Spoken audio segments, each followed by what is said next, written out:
দিনটি ছিল 15ই আগস্ট। আমি অর্ক আর মামুনির সাথে চলে গেছিলাম সেনকোতে বিয়ের কিছু জুয়েলারি কিনতে। আসলে সেনকোতে আমি না, সেনকোতে অর্ক হচ্ছে জব পাওয়ার পর ওর মাকে একটা জুয়েলারি দেবে বলে আজকে নিয়ে গেছিলো। আর 15 আগস্টে যাওয়ার কারণ হচ্ছে সেনকো অ্যান্ড তানিস্ক এইসব দোকানে সেই দিন হচ্ছে মজুরির ওপর একটু পার্সেন্টেজে ছাড় থাকে। তো এখানে মামুনি গলার নেকলেস দেখছিল, তো কোন নেকলেসটা নিল সেটাও তোমাদের দেখাবো।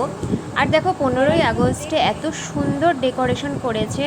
ইভেন 15ই আগস্টে আমি যেন একটু বেশি লোকজন দেখি। এখানে নেকলেসের কালেকশনগুলোও ভালো, তোমরা বিয়ে পারপাস নিতে পারো।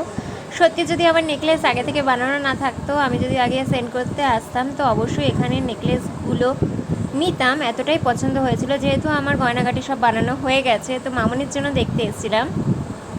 তো মামনি লাস্টে এই নেকলেসটা নিল। তো এটা হচ্ছে ছেলে তার মাকে গিফট করেছে।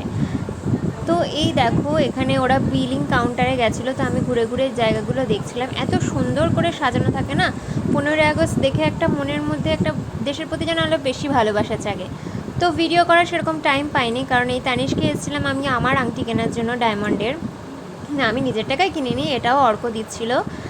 তো এখানে সেভাবে ভিডিও করা হয়নি। তো আমাদের পারচেসিংয়ের পর ও এখানে বিলিং কাউন্টারে বিল করছিল। আর নিচে তানিশকেও কিন্তু সেদিন খুব সুন্দর প্রোগ্রাম হয়। বাচ্চারা এখানে স্টাফের যে বাচ্চারা আছে বা অন্যান্য যে কাস্টমারের বাচ্চারা আছে, বাচ্চারা এসে এখানে বিভিন্ন ধরনের নাচ গান সব কিছু করে থাকে। তো এইসব কেনাকাটার পর চলে গেলাম ননিতে, কারণ মামনির কিছু কেনাকাটা ছিল, ফ্রেন্সি কিছু জুয়েলারি কিনবে। তানিশকে না, সরি, আমরা সেনকোতে দেখেছিলাম, বাট সেনকোর কালেকশন এত ভালো ছিল না, আর্টিফিশিয়াল জুয়েলারির কালেকশন। বাট ননিতে এই কালেকশনগুলো ভালো থাকে, তোমরা গিফটিং পারপাস এই পেন্ডেন্ট সেটগুলো দেখতে পারো। এর প্রাইসগুলো 500 থেকে 1200, 1500, তারপরে 2K, তোমরা যেরকম চাও সেরকম নিতে পারো। তো লাস্টে আমার মার জন্য কেন বাদ যায়, তো আমি আমার মার জন্য এই কানের দুলটা নিয়েছি।